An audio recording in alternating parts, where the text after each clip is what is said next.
Good afternoon. Welcome to our sixth and final session of Decolonisation Democratisation.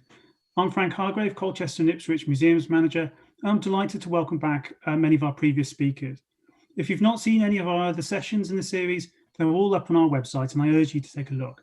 I'll provide some links for that and for some of the other great stuff that's been happening on some of these topics before we close. For those of you who have been following the series, I hope you agree it's been absolutely fascinating, some different approaches to the themes, but each with a lot of learning points and perspectives that will be very relevant for our work going forward. On behalf of Colchester and Ipswich Museums, I would just like to take this opportunity to thank all of our speakers and also those of you who've contributed through some of the great questions that have been coming in over the series. And of course, that's very much what today is all about. We have all of our speakers back, so please do pop in your questions into the live chat. I'm also delighted to welcome back Subhadra, who'll be chairing the session. So over to you, Subhadra. Thank you very much, Frank. Thanks for a warm welcome. And everyone else, please do come and join me around the table because I've decided against preamble. I feel we have ambled enough as it is, and everyone is here to come and listen to you. Because I'm sure that they, as much as I have, enjoyed listening to your wonderful presentations over the course of the last month or so. I believe that everyone should have done, if you haven't, not to worry about it, have some questions for each other. So the way we're going to start with the session is to be sharing our questions for each other across the board. I also am going to be greedy because I have some questions for some of you and for all of you as a group. So I will be asking those, even though technically I'm not supposed to, because I'm curious to learn from your experience and your expertise. And we're also going to, I'm sure, have a huge number of excellent questions coming in from everyone who is listening to the session online today. So we'll be doing that over the course of the next hour or so. So without further ado, as is traditional to say in these circumstances, let's dive straight in. Is there anyone who is particularly keen or has a burning question that they would like to make a start with? This is usually the point where everyone stares at me in hopes that I will go away. But what has happened is you've agreed to talk at a roundtable session, so there's no getting away from it at all. Catherine, excellent. Please come on in. I'll start us off. I thought all the presentations were brilliant, and I thought it was great that everyone was able to be kind of so honest about the challenges that they'd faced, as well as what had gone really well. So thank you so much to everyone for doing that. A couple of themes that I picked up that kind of came up time and time again were the importance of time and space in this kind of work and these projects. I particularly liked Paul's point last week about the kind of creating an alternative space for learning, which was really important for young people. And thinking about that in the context of the so-called culture war and how charities and museums and schools are being told not to tackle kind of difficult issues or issues that are seen as politically controversial. I just wondered if anyone had any reflections on how you go about creating a sort of safe space in that context where people can talk about challenging things and be really open, but not kind of confrontational and without going down that kind of culture wars route. Paul, would you like to speak to that at all, seeing as it was some of your work that inspired that question? Yeah, I just one thing I would add in terms of that question, and I only can speak from experience, but I think really helped us have those difficult conversations because the context, if anyone didn't catch it, is we're in a contemporary art gallery and we have a young people's forum and they meet regularly to work on projects, and this is a very different project. They're working with colonial archives, so it immediately drew up lots of quite challenging questions to talk about as a group, and a very diverse group. But I think for me, and maybe this could be adapted to other places, but I think the fact a lot of those conversations happen through making.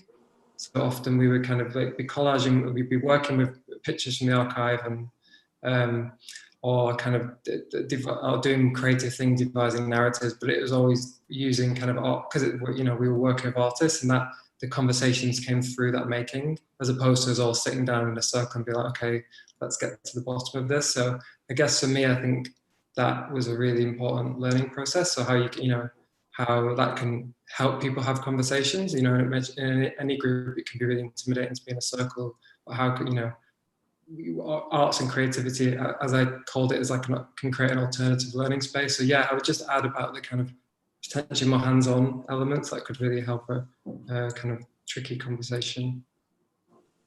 That's excellent, thanks. Yeah, Liz, do you want to come in on that? Yes, hi, thank you. I just echo that actually, and perhaps extend it slightly in terms of our project for anyone who didn't see my talk about Platt Hall, the redevelopment of Platt Hall in Manchester, and something that has created a kind of curious and I would say safe space actually has been our collections chat programme, where the focusing on objects from the collections that are not chosen by us as curators, that are chosen by the people who attend. We have a social prescribing programme where people are referred from their GP. So it's a small group. And we have a selection of 100 objects that's on our website, that people choose 2 objects that they form the basis of our conversation. And similarly to making, actually, it puts me in mind of something that I think Jeanette Winterson writes about, which is to sort of approach conflict sideways rather than head on, or approach areas of difficulty sideways. And I've seen it time and time again, that through taking 2 objects that have been selected by people who are participants in the group rather than the curatorial authority, and then having a conversation which is not led by curatorial knowledge, it's led by a response to, because of our current circumstances, images on a screen. Ideally, it would be physical things, but are led by responses to those objects. Actually, we've touched on, conversation has meandered, and it's meandered in whatever way it wanted to go, rather than being led or forced. And it's touched on things that are really traumatic things potentially, but things that can be approached sideways through kind of careful response to an object. There's actually, in pretty much every instance that we've done it, been a combination of both real joy and sharing with painful things as well. And I think that the collections are the objects almost become participants in the conversation, or agents of conversation in that way. Yeah, I think that we can all hopefully agree that this is the joy of museum objects, and this is the USP that we can bring to what's been called culture wars. I think I want to interrogate that a little bit more. But yeah, the fact that we can talk around objects, and that objects can be the focus of conversations, I think is probably quite a lot of the reasons why a lot of people got into museums in the first place. There is a joy of objects. There might not necessarily, and I speak from personal experience, be a joy in conversation. You are all lovely. What I mean to say is, often museum curators, and I'm one of them, decide that they want to go into this career because it means we get to spend a lot of time alone in darkened rooms with boxes of things that don't talk back. But they do. This is always an issue, isn't it? That people always say it's fine if you're talking to God. The issue is the trouble is when he starts talking back. Yeah, so I do believe in the agency of objects, but I think. And I'm getting this theme from around the table and from the presentations as well, is that the things that we should be treasuring are not the things themselves, but the people that we are working with. Philip, I think you spoke to that really quite powerfully. I wonder whether you want to come in on that and share some of the experiences you had talking around the table, but not even necessarily with all that museum stuff you wanted to do. Yeah, of course. First of all, I just wanted to kind of reply to the previous question, which was about safe space. And I think it's very difficult to actually have a safe space within museums because there's so many difficulties around it. So you actually have to isolate the group in order to create that safe space. So I think what we need to learn is how to widen that isolation and to bring it into the wider museum practice itself. Don't ask me how to do that. I have no clue and haven't succeeded. But safe space is good, but it needs to expand. And then also, I think what's definitely worked for me is an understanding that outputs don't really work from the beginning. They get decided throughout the process. So if you start a project with, we will do ABC, it's never going to work to that extent while working with community groups, especially ones that have experienced so much trauma. So the group that I mainly discussed in my presentation was the Travellers Trust in York. And we have a object that's really close to their themselves, their culture, and we've had it off display for quite a long time. And that is the kind of core understanding that I'm trying to push to curators. It's in itself, it's a very important to our collection. However, it has many different meanings to many different people. And that shouldn't just be to the highlighted important objects, it should be to every object. And the more we open up our collections and stores and get more of these stories to come through, the more valuable the objects will be in their own right, and not just for the sake of having them in a store. Yeah, entirely. I couldn't agree more.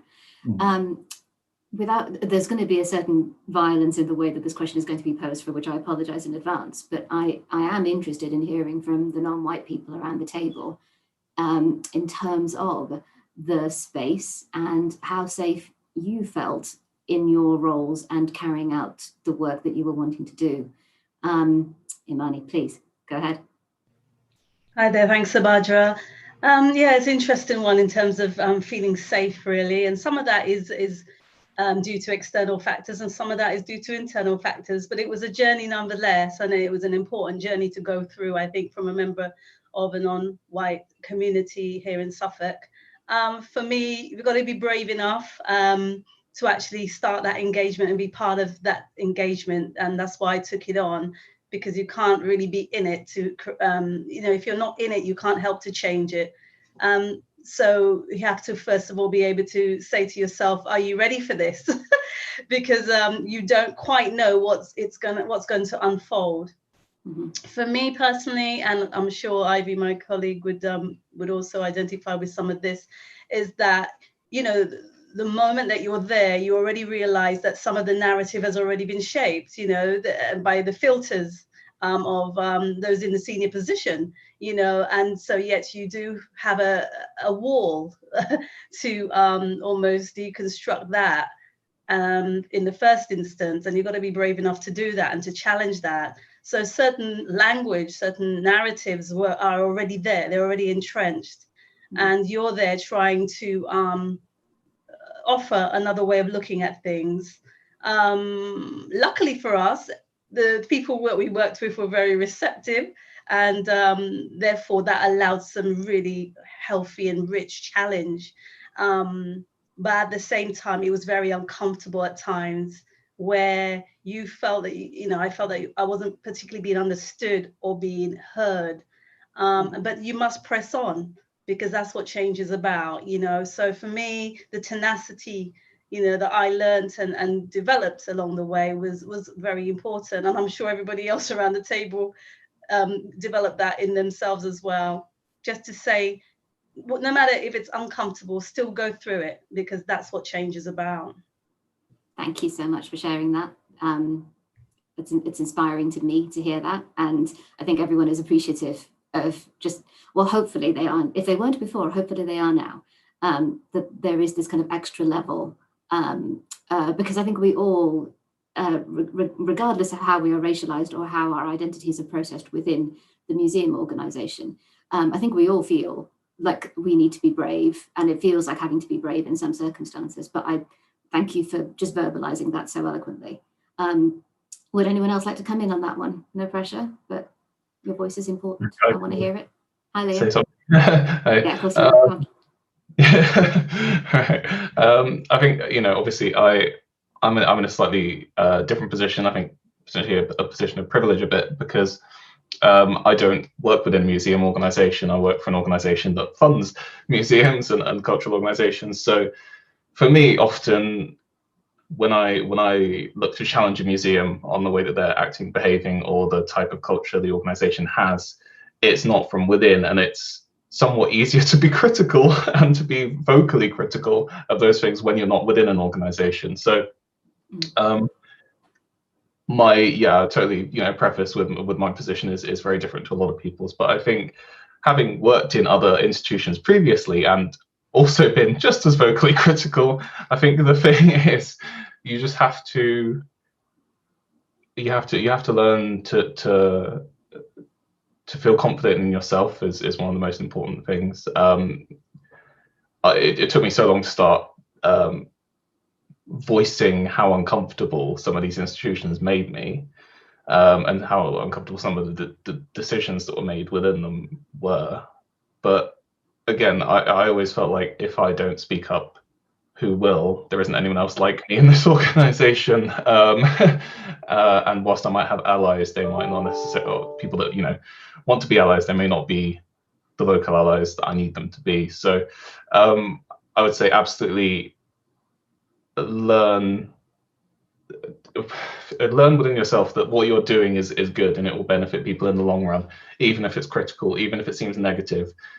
There is no point when any organization should stop challenging themselves on anything. You know, it doesn't have to be about decolonization, democratization. It could be about a whole host of things. Organizations such as museums need to keep critiquing themselves in order to improve in every way. So if you have a complaint, if you have an issue, if you have a grievance with an organization, it's not a bad thing to call that organization out for it. It just, if anything, just makes them aware and hopefully will lead to some change. Fingers crossed. Also bearing in mind, sometimes it comes down on your head as well. So, you know. But I'm like, and it happened to me before as well. But I'm always glad that I did it, because I think if I stayed silent, then I would essentially feel complicit in it. Right. I think that's the crux of it, isn't it? That's a really important point. Thank you. I'm not doing a terrific job about fielding everyone's questions because that was a really good one, Catherine, and we got us talking about quite a lot of stuff as we were going along. So I think let's move on to, well, having said that, I'm just about to stop the flow of the conversation. But again, is anyone, or even in terms of what you've heard, have you got questions for other people around the table? Or I can keep going. Yes. Okay, because the reason being culture wars, and I'm interested in this metaphor. I've just co-authored a paper with a wonderful bunch of people, wherein we talk about doing this work in the context of science museums and science centres. And the metaphor we chose was the metaphor of a battlefield, the idea that we are going into war. And I wonder, is there, is this well, I mean, obviously my colleagues and I thought it was a useful metaphor because that's very much how we feel as non-white people coming into this sphere and trying to achieve some of the things that we want to achieve. More widely though, this notion of a culture war, because I've heard and listened to all of your talks and presentations, it has really affirmed in my mind something that I kind of knew was true, but it's better to see it, which is I think there's more of us, really. I don't think that we are in the minority necessarily. I feel like sometimes the way that the public discourse is structured and doesn't necessarily help that senior people, who I will not name again, seem to be more concerned with what newspapers and politicians have to say about how museums should be run than listening to their actual colleagues who work in museums. So I think what I'm trying to say is, how is this kind of helping us in terms of a culture war? And is it actually as bad as we think it is? Or is it what I think, which is, having listened to all of you, which is that we're just getting on with stuff, actually. It's all just happening. We're not having to fight, we're having to fight systemic blocks and the way that those things are set up. I don't mean to take away from how difficult sometimes this work can be. But is the momentum starting to shift, do we feel? Is the question I'm really asking, is there room for hope here? Or is the culture war just simply the fact that we're calling it that, or someone has decided they want to call it that, not helping us here? Any thoughts? If it's a poor question, I have others. Yeah, I just wanted to say, I think it's up to us to use the metaphor as well, to de-escalate the whole idea around culture war. I think I like that. Become just a buzzword along with all the other buzzwords for 2020. And like you said, it's stuff that's happening and has been happening for quite a few years. It's just because it's been pushed into the public against a backdrop of everything else that it's becoming a hot topic in itself. And I think the more organizations that speak out and say, well, this is what we're doing this year, but actually this is what we've done in previous years to work towards this. We're not just all jumping on the bandwagon. It's actually part of our daily work and has been for a long time. So that de-escalation, I think, is the way to go-ish. Obviously fight when we need to fight, but the de-escalation, I think you just need to calm certain newspaper readers down. Yes, and I think we probably need to keep in mind that it's more people that write newspapers that are willing, that are wanting to make a fuss about it, not necessarily the people that read them. I wonder, is there then, I'm trying to work out the best way to verbalize this, but yes, we have been doing this all of this time. Yeah, so the thing I was trying to get hold of was, is there value in the emergency, right? There has been, there was a flashpoint in terms of the resurgence of the Black Lives Matter movement this summer, which we should all point out is a movement that's been going since 2013, reacting to something that's been going on for centuries. There was a flashpoint, there was a moment this summer. Again, where is the momentum here? Are you feeling it within your organizations? Is it something that you think is going to lead on to longer change? Go for it, Ben. There is the sort of concern that I've had throughout this year in that the combination of that escalation through the Black Lives Matter movement and being in a pandemic is what has caused this to happen so quickly, in that not everyone's working in their normal ways. They're looking for new things to focus their attentions on. And so decolonisation has become the buzzword that everyone's latched onto and tried to invest a lot of time and energy in. And when we eventually go back to a time where we are dealing with school groups and creating activity packs and doing all of the normal museum-y things that we've been doing, will that unfortunately slow down some of the progress that we've been making this year? And I don't like to say people like us, but it's people like us who are kind of pushing for this work and have been for years to kind of make sure that momentum keeps up. And there is the slight concern that it won't when pressures go back to income generation and other things that might come up, and when we go back to some sort of normality in the next year or two. Yeah, I think I share your concerns. And that was another question that I had for everyone, which is that in terms of your work as individuals within organizations, we all sit in different parts of the hierarchy within our organizations. How do you feel like your wider organization sees you? Are you outliers doing your own thing with the community over there? Are you central to the priorities and the workings of your organizations? How do you feel you sit within that wider framework? We've got lots of variance around the table and might come. Oh, no, go ahead, Melanie, yeah. Oh, okay. I just have to apologise if the drill starts in the background, sure. And I That's will fine. mute immediately. Okay. I think it's fair to say that when I first started getting involved in this kind of work 4 years ago, and for the first year and a half, I was very much rocking the boat. And I think the events of this year have actually helped our organisation to see that bigger picture and the importance of it. And I'm now fairly central to the work that we're doing, but it's a long game. You know, it's not a quick win. It's not level unlocked. It's stuff you've got to commit to for a long time.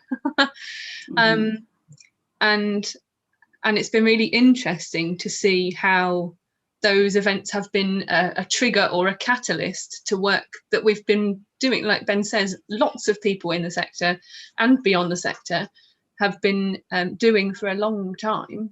There's now this kind of spotlight on it. Yeah, and I think there's a word for it that people have picked up and they are using. So I guess, as with so many things, there are positives and negatives. I want to come to the big museum. Selena, tell us what it's like at the National. What's it like with the big guns? How do they see you?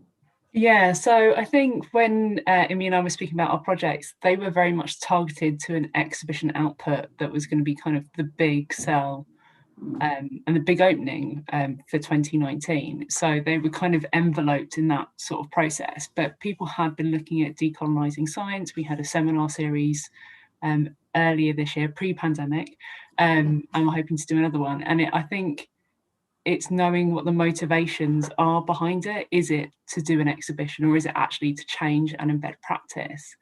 And I think I would say that it really does need buy-in from everywhere. And I think we're starting to see that, particularly at the Science Museum. We have our Open for All initiative, which is kind of looking at how do we widen access for everyone, for different groups. You know, what are the barriers? Because I don't think we actually know what they are. I think we all have a good sense of who are the groups that we'd like to work with, but we don't know why we don't. So I think we're looking more into that. I would say change international is slow.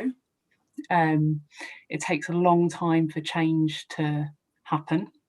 I think even when we start thinking about how we might add to the collection by inviting contributions, to make those things actually part of the collection takes months or sometimes years. So we need to find ways that our institutions can be flexible to kind of work with people. And the project I was on was working with a group of people who had a brain injury, and it was over 2 years, and I'd say that was too long, you know, and we need to recognise that maybe when relationships end, they end, but, you know, where can we build in meaningful legacies to projects? And how can people keep giving up their time for us? Because what we ask for a lot. Yeah. So it's about that. Thank you. That was very useful. Yes, Liz, come on in. What's going on? Following on from that, I would say that within our institution, similarly, there's been work ongoing in these areas for some years, many years.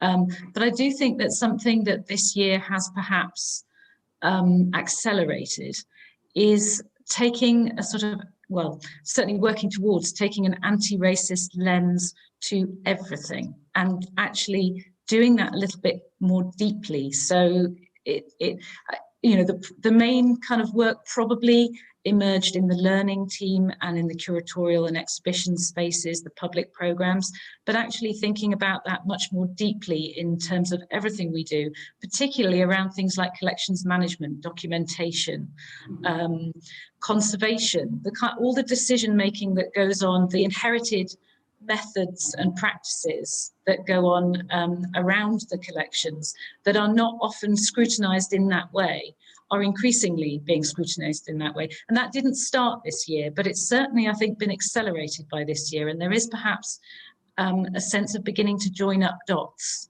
So taking a much more critical look at things like categorisation and hierarchies of disciplines, how objects situated, how, you know, the language of the database, all of those sorts of things that has been ongoing. But I think it's more visible now that those kind of slightly buried structures are becoming more scrutinized.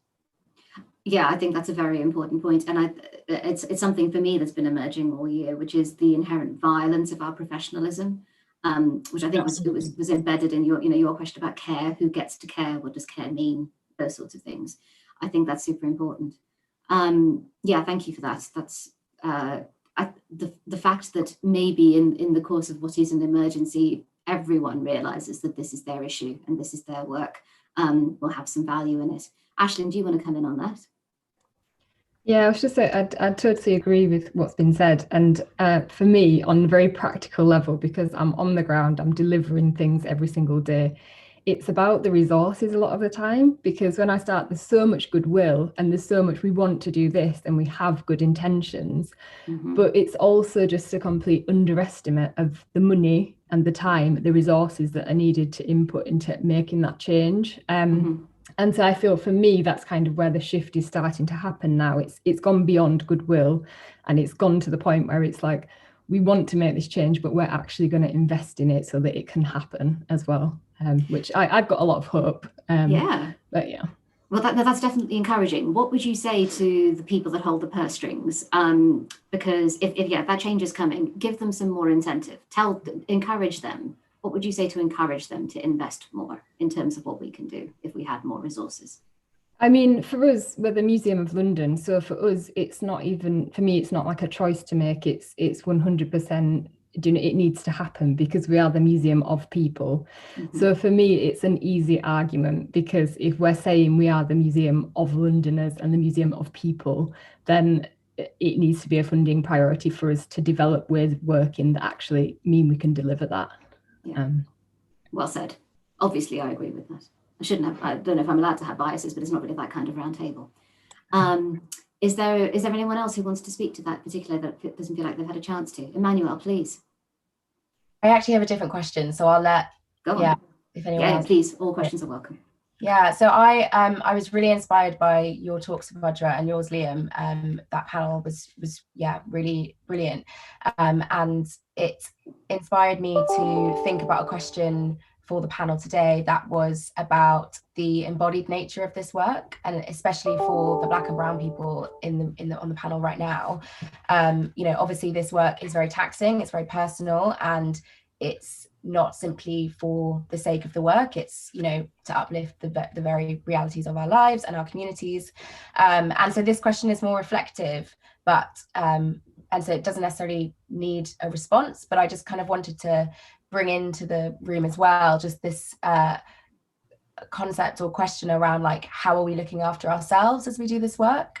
And simply as a kind of reminder that we need to, and that we need to look after each other, but we need to look after ourselves as this work is so embodied. And I guess a kind of like a flip for the non-people of colour too is, how are you embedding healing justice into your programs and lobbying for structural change, with not just within your institutions, but within your teams? So, for example, how are you lobbying for reparative pay structures? And how are you making sure, I think this maybe comes back to the first question you asked, Vajra, but in terms of like safe spaces, like how are you making sure that there are women of colour on the team, or how are you making sure that they have funds to meet up as a group so they can unionise together and talk about the issues that they're no doubt going through in a safe way that's outside of the institution? So yeah, more of a kind of offering of reflection than necessarily a conversation to be had.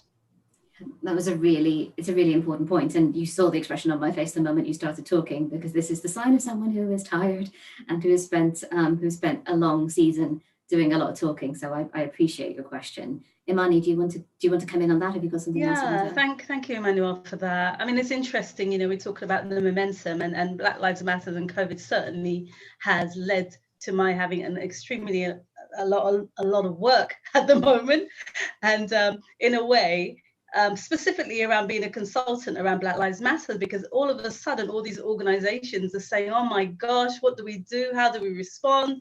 Let's re-examine our policies, our practice. And because I know that this is very time bound,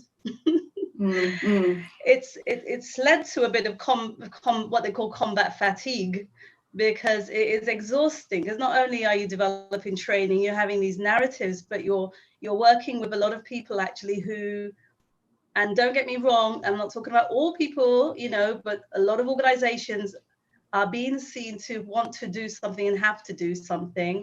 But it's only when we start the narrative with them in the training that they realize, oh, I need to also change my thinking.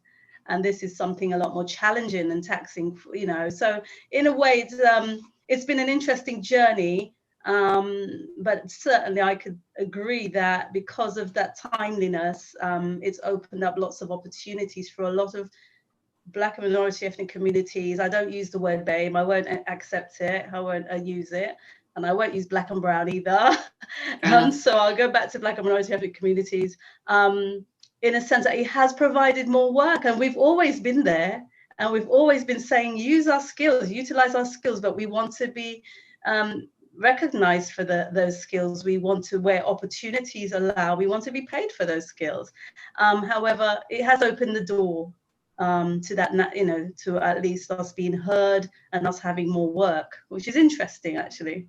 Can I ask you, do you feel like, so I think your experience is that people are starting to get the message, oh, I don't just need to diversify my workforce, I need to change my mindset and all of those sorts of things. Like, is there an example, or can you share with us, or I don't even know how to express it, but like, when do you feel people are starting to get it in ways that are going to like be meaningful for that long-term change? Do you think we're only at the start of a process of being very tired? We definitely, thank you, Vajra. Yeah, we definitely are just at the beginning. This is a long road, it's a long journey, you know, but for an organization that I just run a 4-day training with, which I had to create myself. In the first session was very much shoulders folded, a bit of apprehension and anxiety about, oh my gosh, what does this actually mean? I feel a bit uncomfortable. So actually the 4th session saying, this was actually mind-blowing. I've been taken on a journey examining my own, practice, my own thinking, my own white bias. And actually, I feel quite safe to now own it and look at what I do about it, and how, as a manager in my organization, does it impact on the whole institutionalized, the policies, the practice, the very the people who are represented in staff, the very people who come through the doors.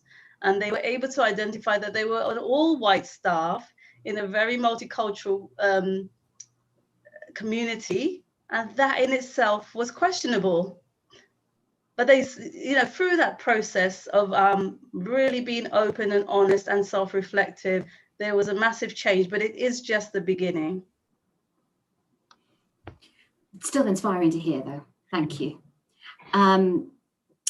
Does anyone, we're already, actually, it's already coming up to 10 past, so I'm going to move on to some of the questions that we've got from coming in from outside. And I have to say, I'm not very good at multitasking and reading them at the same time, so I'm going to read them out loud, and if it turns out we have spoken about them, I will move on. So the first one is, awareness of decolonisation is growing in museums and other sectors. Can anyone share any good examples of lessons learned from outside the museum world? So one example is Lewis Hamilton calling out the lack of change in Formula One, which is, I think it's a pretty damn good example. But yeah, this is a wider, sorry, forgive me for that one. The wider it's an example of the wider conversation that's been happening this year in terms of ideas, particularly to do with race. Emmanuel, please come in. Yeah. Yeah, I think this is a really important question, and I think we often try and look to white institutions or more historical institutions for that answer, when actually there's an immense history of community organizing that has been doing this work for centuries. And so I think looking to grassroots groups that are already doing this work, I'm currently working with an organization called the Free Black University, which is about decolonizing education outside of the institutions. It's an amazing organization. You need to share afterwards the various social media stuff, because you guys are doing brilliant things. Thank you so much. Yeah, and I think it's exactly that. It's looking to groups and organizers that are doing the work already, and not always necessarily looking to those bigger institutions for those routes to change, because that is also part of the issue that the challenge is that we're looking to these bigger organizations and completely ignoring the histories of these movements that have always been fighting and continue to. I'll be impressed if anyone can give a better answer to that question than that one. But if you want to come, sorry, that there's your challenge. I'm sure you can if you want to. Does anyone else want to speak to that? I thought it was a superb answer. It's a good question. It's a decent question, but it was an even better answer, because I think what Emmanuel was able to do there was, again, to see the colonial frame creeping back in, and we have to try to resist as much as is possible. Okay. Let it incubate. There will be time at the end. The next question is, and I'm reading it now, is some organizations spend a lot of time thinking about what decolonization means. While that's useful, it's potentially holding up actual work. What advice would the group have for moving beyond a definition? And they're saying to follow up what Imani said about narratives have already been decided. Clearly, organizations need to process change in decision making. How have organizations around the table managed to kind of work around that internal decision process? So we're asking for a little bit of a behind the scenes of the museum here. I think everyone around the table is doing actual work. Maybe one way to come at the question from another angle is, who else in your organization do you think could be doing actual work if they were just given a bit more time and space to do it, and money, obviously? Melanie. I would also look at those colleagues who are invisible to everyone else, because they often have the ability to make changes and do that work. And it often has a longer lasting legacy than the front facing stuff. That was a very good answer in principle. Can you teeny bit more detail? Not necessarily names if you don't want to. Liz was talking a bit about collections information earlier and databases, and that really is an area where each individual can look kind of at their job role and the power they have, and look at what action they can take whilst they're waiting for their organisation to figure out what they're doing. Yeah, absolutely. Don't worry about the banging noises. That's just sounds like it's inside my head like every day, which is more information than any of you needed. Yeah, so again, so looking into our professionalization, having everyone around. So I guess in terms of extending the democracy, it's extending the democracy within the whole museum as well. So it's not just public programming team that do outreach work. It's not just the curators who do such and such. So I wonder, yeah, like if all of you could conceptualize your work in ways that are different from now, in terms of like breaking down those professional barriers, what would you want to do? What would you want to see other people doing? Is there some value in, like, not necessarily burning the whole thing down, although depending on the day of the week, sometimes I feel there would be value in that. But yeah, what are the ways in which we can help ourselves as a profession? Philip, thanks. I think slowing down. I think we were on a constant treadmill of exhibitions on, doing work, seeking funding, and what 2020, all the devastation that has had, it's allowed museums to slow down a little bit and really rethink. So gone are the education packs, gone are the tours, gone are everything else. And I think that should be what we inherit going forward, is just allow ourselves to take a step back and look at things and ask for other people's opinions and bring voices in, and not just constantly on that treadmill go in and go in. So the project that I was doing for the Capital project, which is still doing, that allowed us to take ourselves out of the business day to day and have those wild ideas, or ask more people questions, or do things a little bit differently. But if 2020 didn't happen, that would have probably got lost. But because we've started to take that kind of reflective look ourselves, I think that's going to be a legacy going forward within our place anyway. So yeah, just slowing down and just thinking. Yeah, you could tell I really like that answer from the outset. Shout out to the Powell Cotton Museum, who have shut their doors to the public for 2 years in order to be able to take a step back and work with their collections and come back refreshed. Yeah, is there an aspect of, and I don't mean this in a derogatory way, because I think clearly we do have a lot to learn from them, but in terms of the museum as amusement park, or the museum as kind of, a visitor attraction, as opposed to some of the other kinds of things that we do in that space. I think, yeah, there's a lot to be said for, is it that we feel like we need to demonstrate our value in that particular way? Is that the reason why we're so constantly driven to, obviously it's a sector made up of driven people. Everyone sat around this table works extraordinarily hard. Yeah, do we need to? Perhaps we're putting too much pressure on ourselves. Is there room to grow? And is there room to do those sorts of things? Ben? I think kind of jumping off those ideas, I think there's still not both from within the museum sector and from our visitors and the people outside, there's still this huge focus on this idea that museums are places of education, which they are, but they are also spaces, and those spaces can be places where you inspire and kind of allow for creative outputs and things, and not just museums, galleries as well, because obviously we've got galleries here amongst this panel, but anywhere that's kind of arts or culture or heritage focused. I think as we've kind of said, there's been this push for years to create exhibitions or displays that touch on a group or one demographic. And although we're gradually kind of going away from that, there are lots of other things museums and galleries and other places can do that isn't just putting on a display or a show.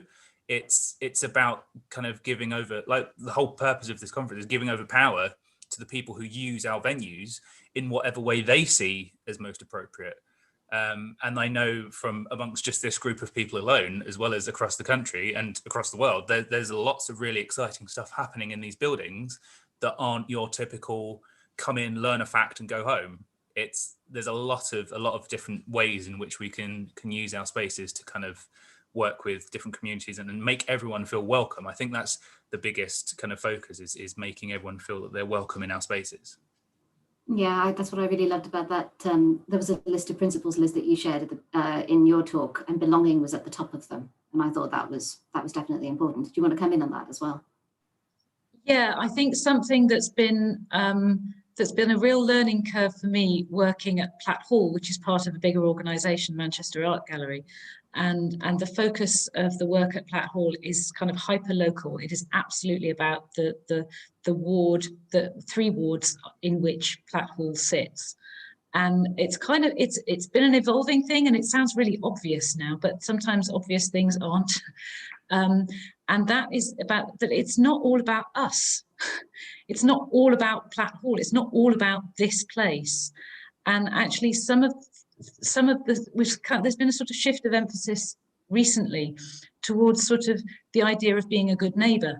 And actually, sometimes being a good neighbour is just being one amongst many. And not everything we do is all about our agenda, but it's actually about listening, being part of something bigger than ourselves within the local neighbourhood, and offering support to something that has no direct, immediate, monetizable benefit to this institution, but is part of being something larger than yourself. I think that's absolutely profound. And I was going to ask you, but I think it reminds me of the thing I wanted to ask you, which was, in your talk, you mentioned that there was resistance at the beginning in terms of what Platt Hall was perceived as being of and belonging to, and people saying, "Oh, we don't just want to do all the PC stuff," and sort of abrogating that as if it was nonsense. That's part of it, isn't it? It's been saying, actually, you know what? There's a bigger picture here, and being kind to people really should be a priority. Absolutely. I think that it's been learning that, you know, no group of people, however big or small, is homogenous. Yes. And it's kind of navigating all the different voices, and some voices speak much louder than others, it's quite a challenge sometimes, I think. Keeping people with you who've been supportive for a very long time and feel a real sense of ownership of a place, but not letting that crowd out other things and change. And I think that's quite a delicate balance, but being one amongst others certainly helps to do that a bit, I think. Yeah, I think it's a very, very useful frame. Imani, we've got a question directed specifically at you, which is that someone is interested to know what you have seen or felt change in museums in the course of your work. Is that enough of a question, or do you feel like we can? No, thank you. Yeah, I mean, to be honest, I mean, we're in Suffolk, we're in Ipswich, that's all I can speak for. And I've certainly, the very fact that there's a particular Black Panther exhibition coming to Suffolk is an amazing shift for the community. That's one of the reasons I probably would have even engaged with the museum work. Mm-hmm. So that when we talk about relevant, when we talk about what's relevant, where do you see yourself? Do you see yourself being welcome? Do you see yourself being the museum as being a place for you? That was a massive shift in itself for many of us.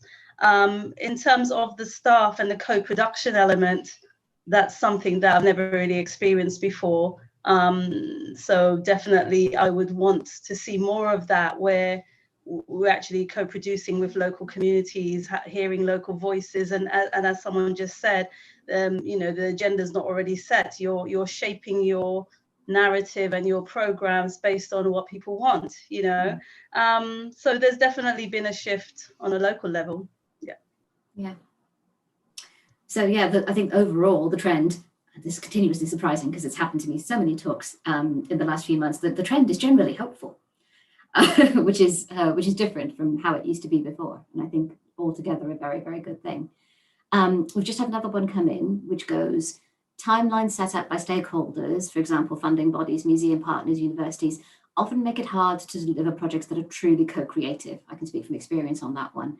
How can we advocate for change? So Liam, Moneyman, like how can we talk to you guys who hold the purse strings and who fund all of our work and stuff about how to invest smarter and more cleverly?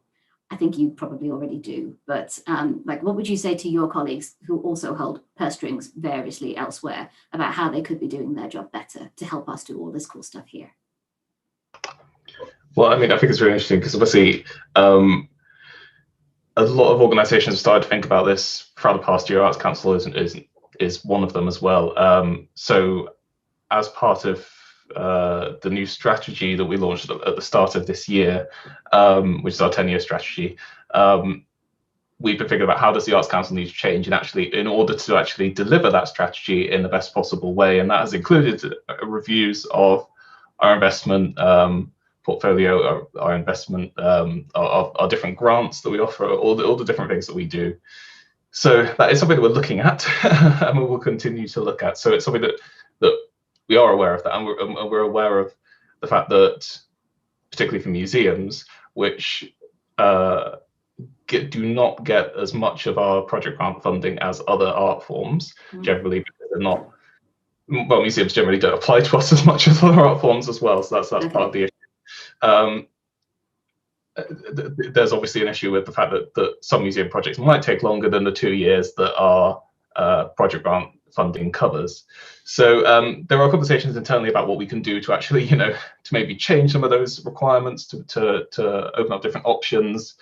But I think one of the things, first of all, is museums need to apply to us more. Because I think, museum relationship managers like myself and the museum team within Arts Council, we know some of these issues, we know the problems that are there, but it's hard to even advocate internally for those things to change when we're not getting enough applications in the first place from museums to justify making those changes. So it's a bit of a two-pronged thing of we want to change internally, but in order to help advocate for that change, we need to see more applications and more projects that are interesting like this. And that's why I've been really pushing museums to, if you want to do decolonisation, if you want to do any sort of democratisation processes, come and talk to us, because we can fund you to do that. Our project grants absolutely cover that money, but for some reasons museums don't think that it does. So yeah, please just come and talk to us and we can try and make something happen. Because it's almost as if, and well done for spotting the false dichotomy that I very deliberately set up in that question, which is that there isn't a distinction between the people that hold the purse strings and the people that do the work. We are capable of all having conversations with each other. And so for everyone who is listening, you have also heard it here, Arts Council have money, which I think you knew, but also go and apply for that, all the while keeping in mind what Philip said about applying for it cleverly and not all at the same time. And, not as in all of you can apply at the same time, but, chill. And we can work on it together. Catherine, please come in. Hi. Yeah, I just wanted to come in on the issue of funding and mention something that actually comes out of some work I did with university research and communities a few years ago, which was trying to invert funding as much as possible so that it goes directly to community groups or to other groups outside of the big institutions, and they then contract the museum, the university researchers, etc., to come and work with them. I just think it's a great model for questioning power and who holds the power, because obviously so much of the power comes with the money. So, when you're talking about working with different communities and paying for their time and so on, it gives them the power to make those decisions. So I think it would be great to see some funders embrace that as a model as well, and try and create collaborative processes from the kind of upside down, perhaps you might term it, look at it in a different way. Yeah, that sounds great. I really like that idea. In fact, we have had some of those before where, because anyone, just want to make it very clear, anyone can apply for a project grant. You don't have to be an organization. You can be an individual as well, or representing a community group, for example. And we've had some really, really interesting projects. And in fact, some of the most successful change projects within some cultural organizations has been when external organizations or groups of people have come in and said, we want to do some work with this organization. The organization has agreed to it, but we just need to get to foot the bill essentially and get the funding for it. So yeah, really, really invite more people to try and do that. And if your museum know of any organizations or groups or people that might be interested in doing that, let's start having a conversation about that. This is an excellent positive note. Aisling, come in really quickly. Yeah. Yeah, I was just going to say that sounds fantastic. I love that idea. It's really exciting. But I just want to quickly say, in terms of applying for funding, it's also what we advocate for being the value in what we're delivering. And it's that move from, is it the output or is it the process? Because often if we have to define the output, then we leave little space for that co-production and collaboration. But if we're saying this is what these people are going to get out of it, then it leaves it a bit more open so that that output can then be decided with the people. That was a very important point. Thank you. I think there's a lot of value, and also in failure as well, actually, is the other thing, which is that if funders and everyone altogether can just be a bit more understanding about not everything needs to be a blockbuster exhibition. Sometimes we can all just sit in a room and have a nice conversation. And with that in mind, we have very nearly come to the end of our time. Normally what I do in a situation like this is to say that if anyone has something that they had brought to the table but weren't able to share, now is your time to do it. And you are all welcome to do that, bearing in mind that it needs to be brief. Is there anything anyone had really wanted to say today? And hopefully you all felt like you got a chance to speak as well. I have done my best. Yeah, if there's anything that you want to kind of add in. Yes, I'd like to say something. Imani, hi. Please. Oh, hi, Imani. I'm sorry, your video is not working. I can hear you, but I can. Yeah, it seems to be a bit of a lag. Yeah, I mean, I suppose from my experience, members of the Black and minority communities have wanted to, to actually put on or submit lots of creative and wonderful projects and programs. However, there's a lot of bureaucracy in the application process in my experience, and it takes an awful lot of time, and you just don't know, obviously, if you're going to get it. And as a volunteer, you're having to do that kind of work. Any kind of training or buddying up with those people in the know about what makes a successful application in the first place would be very helpful, because it's always the same groups that are perceived to be getting the funding, and maybe grassroots groups who are less established, less formalized, don't seem to feel that they have a foot in the door, or they can get in to get any funding. So that's something we need to look at. That's a really good point. Yeah, so along with the channeling the money, it's like, can we uplift other people as well? Yeah, brilliant. Okay, I'm afraid that is going to have to be it in terms of the conversation around the table today. Of course, it won't be the end of the conversations between us and between everyone else altogether. Thank you, everyone, so much. It is important to say that the planning for this conference was happening well before. It's been more than a year in being put together. So can I just offer my thanks and congratulations to the organisers. I think you've done a phenomenal job. There's so much resource here. There's so much learning. I'm going to be referring it to colleagues outside the sector, because that's how good it is. So congratulations to you all, and thank you everyone around the table for contributing. It's been really, really lovely to talk to you. And applause to you all. Thank you so much.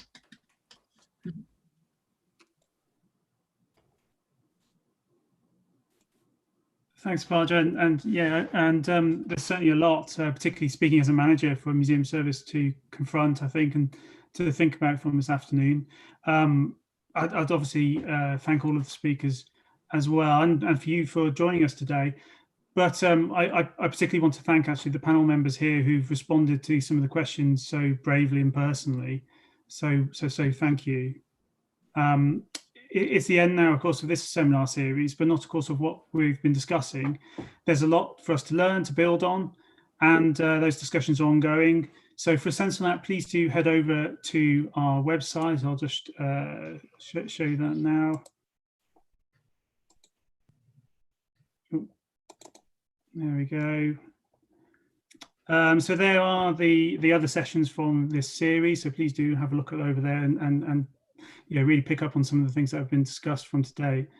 And and there's lots more there, of course, on the seminars and talks too. So some of the other great work that's happening around the country from the Museums Association, the Cornwall Museums Partnership have been doing some fabulous things there, and some additional reading there too. So thank you so much, everyone. Thank you. We'll see you all next time.